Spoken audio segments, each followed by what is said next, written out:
bienvenidos. Estamos otra vez con dos invitados muy especiales, el pastor Jorge Yurno, bienvenido, muchas gracias por estar. Hola, ¿qué tal, Nicolás? Un gusto también de acompañarte. Y también un amigo, Ulises Salazar, estudiante de tercer año de medicina. Gracias, Ulises, por venir. Nada, de nada, Nico. Un gusto estar acá con ustedes repasando esta lección tan buena que está. Vamos a empezar con el repaso de esta lección que se llama Acuérdate, no olvides, ¿sí? Un poco reiterativo, ¿sí? Acuérdate y además no olvides. Y empezamos con el versículo de memoria que está ahí en Deuteronomio 9, versículo 7, que dice así: Acuérdate, no olvides que has provocado la ira de Jehová tu Dios en el desierto, desde el día que saliste de la tierra de Egipto hasta que entrasteis en este lugar, habéis sido rebeldes a Jehová. Un poco fuerte parece, ¿no?, la primera impresión del versículo. Y acá, para introducirnos un poco, pastor, le quiero preguntar, ¿cuál es el objetivo de recordar las intervenciones de Dios? Bueno, básicamente tener presente cómo Dios nos acompañó en el pasado y de esa manera proyectar nuestro futuro, ¿no? Así como Dios nos acompañó, nos cuidó, nos bendijo, nos logró salir al frente con crisis de la vida, así también Dios nos va a acompañar en el futuro. Y un detalle interesante yo quería resaltar al comenzar. Nuestra iglesia tiene un origen muy profético, ¿no? Muy de mirar hacia adelante, muy de la segunda venida, las señales de los tiempos finales, ¿no? Muy escatológico. Pero en el caso del pueblo de Israel era muy fuerte el recordar. Y esta palabra acuérdate es muy frecuente en el Antiguo Testamento. Ellos no estaban tan pendientes de lo que Dios iba a hacer, sino más bien buscaban tratar de recordar lo que Dios ya había hecho, ¿no? A ver, no estoy diciendo que una posición esté por encima de la otra, pero está bueno, dentro de una iglesia, insisto, una visión tan orientada hacia el futuro, también tengamos un pie en el pasado, porque así como Dios nos acompañó en el pasado, así como se cumplieron sus promesas en el pasado, eso nos da la seguridad que las que están en el futuro también se van a cumplir. Tal cual. Y ahí, siguiendo un poquito lo que usted mencionaba, en el capítulo 4 de Deuteronomio, en los versículos 9 y 23, hay dos que sigue con la idea que usted había propuesto, ¿no? Esto de no olvidarse y tratar todo el tiempo de recordar. Dice así en el versículo 9, por tanto, guárdate y guarda tu alma con diligencia para que no te olvides de las cosas que tus ojos han visto. Y ahí sigue. Y voy al versículo 23, donde también mantiene esta misma idea. Guardaos, no os olvidéis del pacto de Jehová, ¿no? Un llamado de atención a todo el tiempo estar recordando. Y Ulises, ¿cómo es posible que nosotros todo el tiempo estemos recordando y haciendo memoria de lo que Dios hizo por nosotros? ¿Cómo es la forma de hacer eso? Totalmente, una muy buena pregunta. Y bueno, por ejemplo, en Deuteronomio 4, del versículo 23 en adelante, Dios le comienza a contar la cantidad de cosas que hizo por ellos, cómo los sacó, dice, de Egipto con mano fuerte, con mano poderosa, y dice que Dios hizo cosas por ellos que no había hecho por ningún otro pueblo antes, incluso capaz que no había hecho antes, ¿sí? Todo para demostrarle al pueblo de Israel lo importante que eran para él, lo especiales que eran y la misión que tenían, ¿sí? Como sabemos, el pueblo de Israel tenía la misión de ser sus testigos y ser el real sacerdocio, ¿sí? Y de la misma manera nosotros tenemos ese mismo papel, ¿sí? Pero bueno, digamos, como que pareciera que lo tenemos memorizado ya, siempre nos están diciendo como que ya lo tenemos reasimilado, pero en realidad no es tan así. Así como Dios habla para nosotros, Dios habló para ellos, también el mundo habla para nosotros y nos dice, bueno, además de que sos un real sacerdocio, sos testigo, bueno, cada uno tiene su vida personal, cada uno tiene su laburo, su profesión, las cosas que hace a diario y como que también estamos en ese rol. Y bueno, yo me pongo en mi lugar que, bueno, yo soy estudiante, estoy todos los días yendo a la facultad, saliendo, que yendo a clases prácticas, que haciendo TPs, y todo el tiempo estoy en eso, y hasta llega un momento puedo decir, bueno, yo soy Ulises, yo soy estudiante, o yo soy amigo, yo soy hijo, yo soy padre, y en realidad por ahí nos estamos olvidando de ese otro rol que tenemos.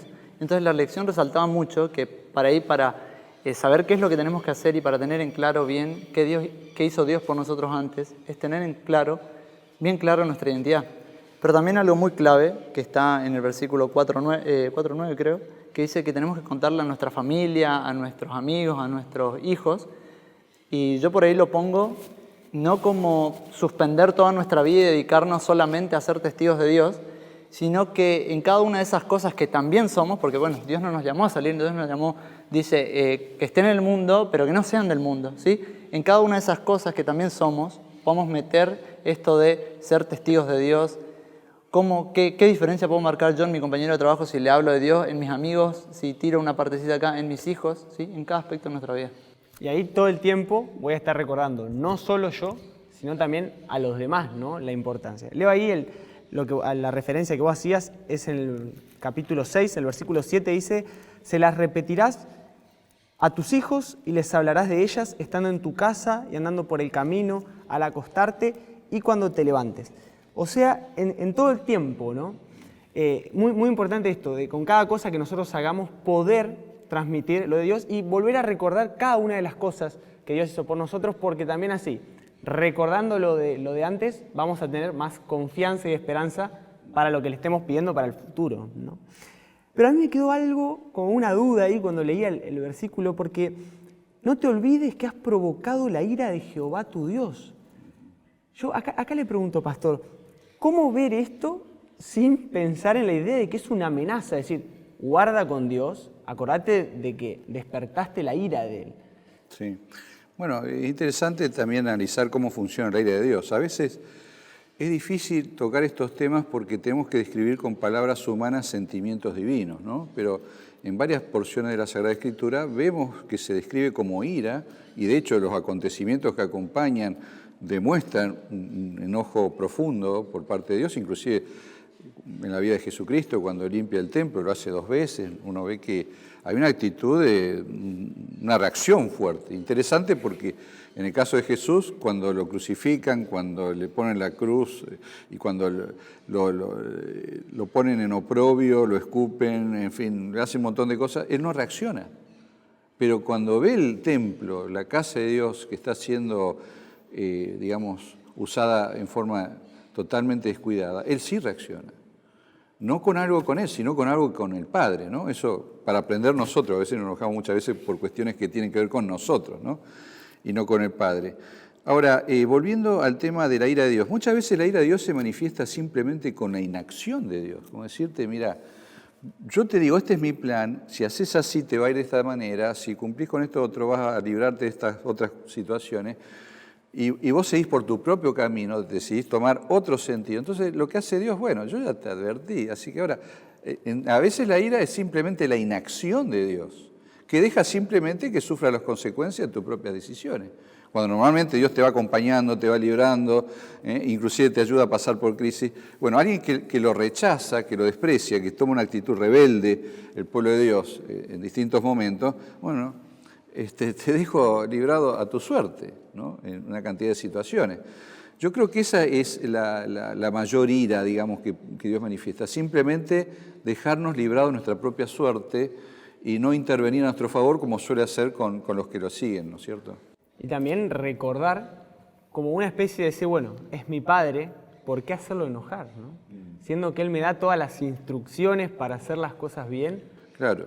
Por otro lado, cuando Dios te da un consejo, ponele el caso de la ley, no es por capricho, no es por una cuestión, digamos, tienen que hacerme caso a mí porque sí. Tienen razón. Hay una razón de amor de parte de Él para protegernos. Entonces, teniendo en cuenta que Dios es un Dios de amor y que sus mandamientos son mandamientos de amor, si yo no los sigo, estoy perjudicándome a mí mismo. No es que Dios ahora le va peor porque yo no sigo su voluntad. A mí me va peor. Entonces, un poco tener en cuenta eso, que las ordenanzas de Dios, los mandamientos de Dios son para nuestro bien. Y siguiendo esto de que también son para nuestro bien y por lo tanto nuestra idea sería apuntar a obedecerlos, ¿no? Y acá esto de la obediencia me hizo pensar, ahí avanzamos un poquito más, de Deuteronomio, el capítulo 8, los versículos 7 al 10. Voy a leer ahí porque me gustó mucho y me surgió la duda que te voy a hacer a vos, Ulises. Porque Jehová tu Dios te introduce en la tierra buena, tierra de arroyos, de agua, de fuentes y de manantiales que brotan en vegas y montes, tierra de trigo y cebada, de vides, higueras y granados. Avanzo un poquito más. Allí comerás y te saciarás y bendecirás a Jehová tu Dios por la buena tierra que te ha dado. Dios nos dio las bendiciones, ¿no? Pero ¿a qué se debe estas bendiciones de Dios? ¿Por qué Dios las da así sin medida, sin importar, a pesar de que el pueblo no había hecho las cosas bien, a pesar de que a nuestros ojos no se lo merecía, porque igual Dios le brinda todas las bendiciones. Totalmente. Y mira, yo creo que aún dentro de nuestras transgresiones, aún cuando nosotros hacemos más las cosas, Dios aprovecha para bendecirnos. Vemos en todo el éxodo de Israel, digamos, ellos macana tras macana, dentro, en el desierto, capaz que era el peor lugar que podían estar. Era un viaje de Egipto hacia Canaán que tenía que durar relativamente poco, ¿cuánto? 2 semanas, ponele, un poco más quizás. Ellos estuvieron 40 años ahí. Y aún así, en lo que iba a ser su castigo, digamos, Dios aprovechó, igual los bendijo, igual hizo que ellos gozaran, igual les dio su presencia, ¿no? Y yo creo que también Dios utiliza esos embrollos en los que por ahí nosotros nos metemos y encuentra la manera de bendecirnos, de darnos y de mostrarnos, mirá, che, acá estoy. A pesar de todo, ¿no? Y además esto de el Dios que da, puede hacer que nosotros, estando en la cima de las bendiciones, nos olvidemos de Dios. Yo creo que a veces inclusive es más funcional el olvido en esas circunstancias. Quizás debiéramos analizar brevemente cómo es la psicología del olvido, digamos. Yo soy profesor, ustedes son alumnos. Pongamos que tengo un examen con mucho contenido y tenemos que rendir un determinado día. Y sin avisar, yo te tomo 4 días después del mismo examen. ¿Te olvidaste de la mitad de las cosas? Por lo menos. Porque muchas veces la estudiamos para el examen. Y punto. Ya me olvidé, ya no necesito seguir recordando esto. Bueno, un poco pasa eso, me parece a mí, en circunstancias cuando hay prosperidad, cuando hay abundancia, cuando hay estabilidad. Cuando estamos bien, entre comillas, ¿no es cierto?, de que nos olvidamos de Dios, porque pareciera que no hiciera falta, mientras que cuando pasamos por alguna crisis, alguna tensión, alguna ansiedad por distintas situaciones, como podría ser la pandemia, de la cual esperamos salir pronto, ahí sí empezamos a acordarnos de Dios, ¿no?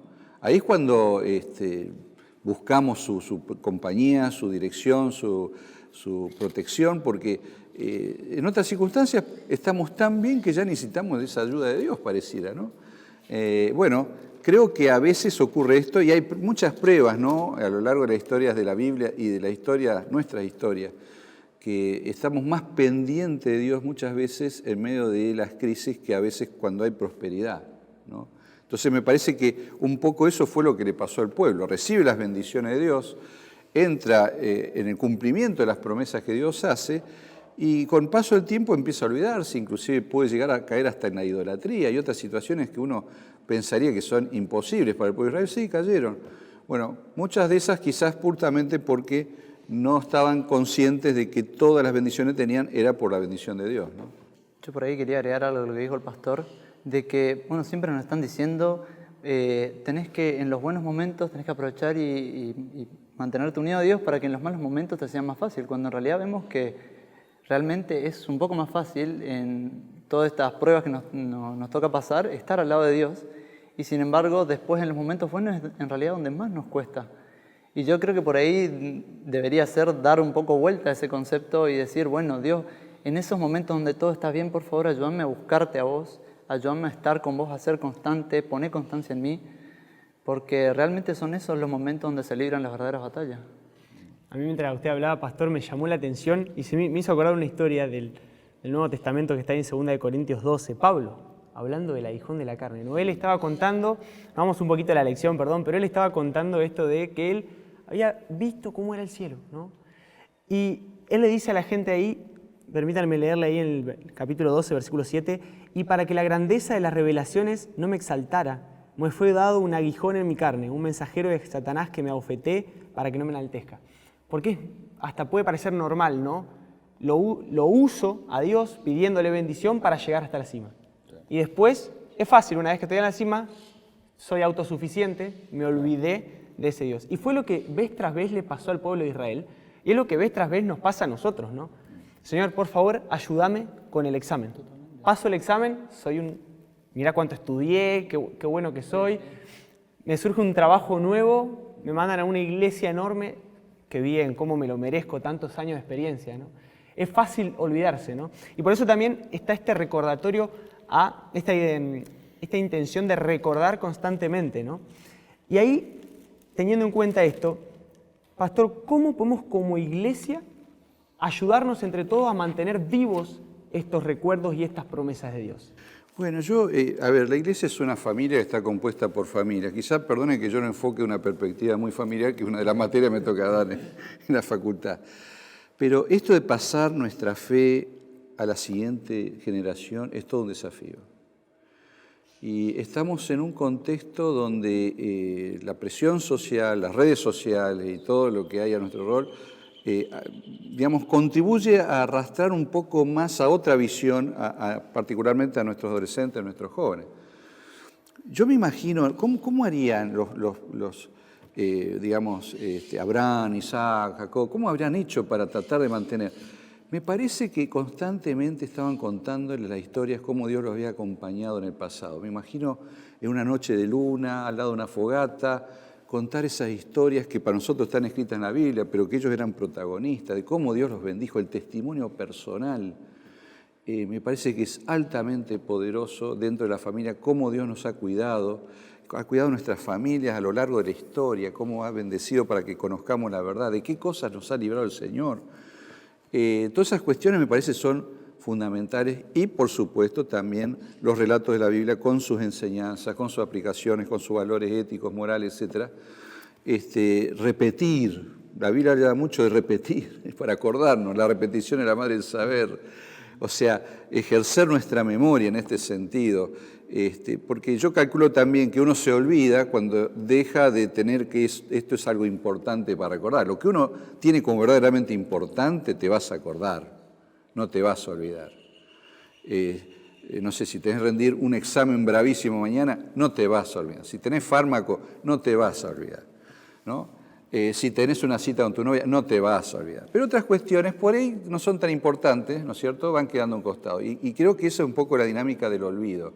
Nosotros, como estamos bien, no necesitamos tanto, y bueno, antes orábamos todos los días, bueno, pero ahora, qué sé yo, hay un programa de televisión, el culto de familia, todo va quedando un costadito, hay otras actividades que son muy buenas, algunas de ellas, ¿no es cierto? Pero va quedando de lado y entonces me parece que ahí se genera el espacio para el olvido. Entonces sería bueno tenerlo como hábito o ejercicio, cada tanto volver un poquito, ¿no? Más que nada en esos momentos donde decimos, bueno, Dios, necesito más fe para lo que viene. Frenar un poquito y decir, bueno, a ver, ¿qué hizo Dios conmigo antes? ¿No? ¿Qué fue lo que antes yo pedí y se respondió? ¿Cómo si eso pasó, cómo no va a pasar lo que estoy pidiendo ahora, ¿no?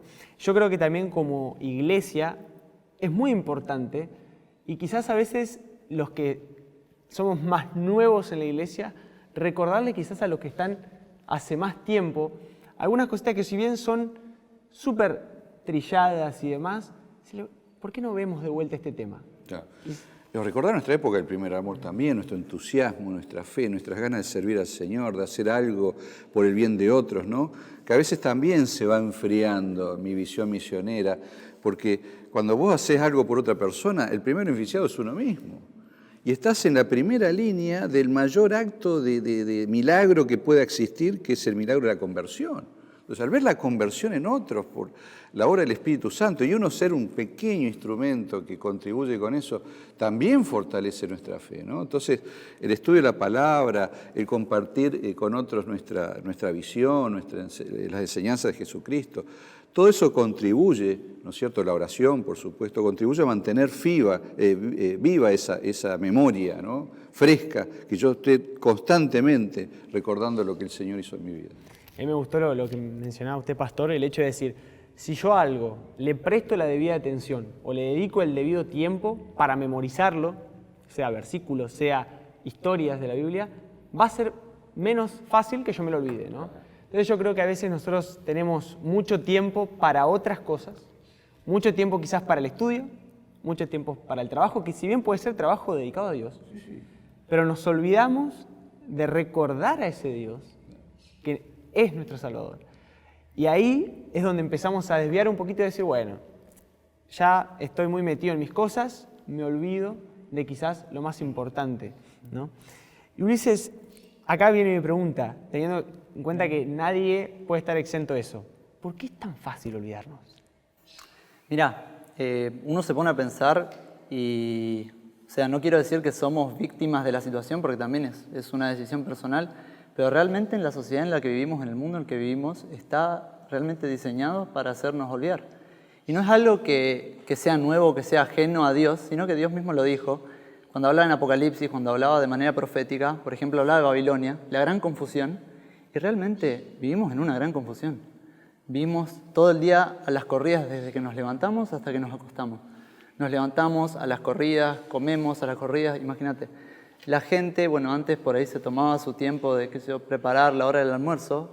Ahora no, no una viandita, no, me pido algo rápido. A la mañana, bueno, me levanto rápido, me levanto justo, me tomo un café, me voy tomando el café, ya me voy a la oficina, ya. A la noche, y bueno, no llego, trabajo hasta tarde y también ya me acuesto, así gano un par de pesos más, todo el tiempo corriendo atrás de algo, corriendo y corriendo, todo rápido. Y es algo, tipo, nos puede parecer capaz un poco rebuscado, pero en realidad, si lo pensamos bien, esta sociedad es totalmente contraria a Dios.